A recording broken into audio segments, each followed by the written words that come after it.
বিভিন্ন স্বাস্থ্য সংস্থাগুলো আজকাল ওবেসিটি নিয়ে ভীষণ সচেতন। বিভিন্ন রকমভাবে তারা সার্ভে চালাচ্ছে যাতে এই ওবেস বাচ্চাদের সংখ্যার পরিসংখ্যানটা কমানো যেতে পারে।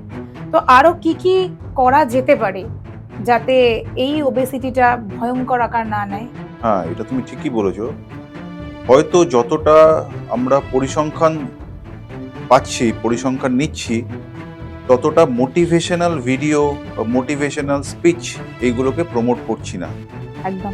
এইটাকে প্রমোট করতে হবে। হয়তো ধরো একটা বাচ্চাদের সিনেমা, এটা স্টার্ট হচ্ছে, তাতে একটা মোটিভেশনাল স্পিচ রইল, ভিডিও রইল, বা এরকম কিছু সোশ্যাল মিডিয়ায় সরকারের তরফ থেকেও কিছু যদি মোটিভেশনাল ভিডিও দেওয়া যায়, আমার মনে হয় তাতে সমাজ উপকৃত হবে।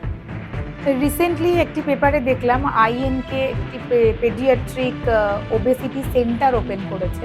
কারণ এই ওবেসিটি রিলেটেড প্রবলেম এত বাড়ছে এবং বাচ্চাদের মধ্যেও বাড়ছে, কাজেই একদম স্পেসিফিক ইস্যুগুলো ওখানে কিন্তু অ্যাড্রেস করা যাবে।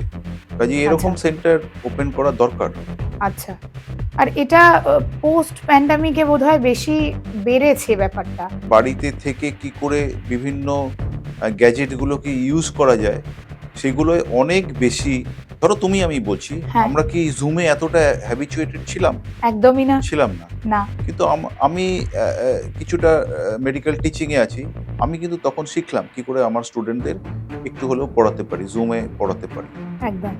তো এইভাবে বাচ্চারাও শিখে গেছে। ওদের ন্যাচারালি ওরা অনেক তাড়াতাড়ি পিক আপ করবে। একদম। যার ফলে হয়েছে কি, এই স্ক্রিন টাইম, মোবাইলের টেকনোলজি বা ডিজিটাল মিডিয়ার টেকনোলজি কিন্তু ওরা বেশি অ্যাডপ্ট করেছে। আমাদের চেয়ে বেশি অ্যাডপ্ট বেশি করেছে। অ্যাডপ্ট করেছে। যার ফলে ফিজিক্যাল অ্যাক্টিভিটি কমছে। ফিজিক্যাল অ্যাক্টিভিটি করার সময়টা কমছে। স্ক্রিন টাইম বাড়ছে।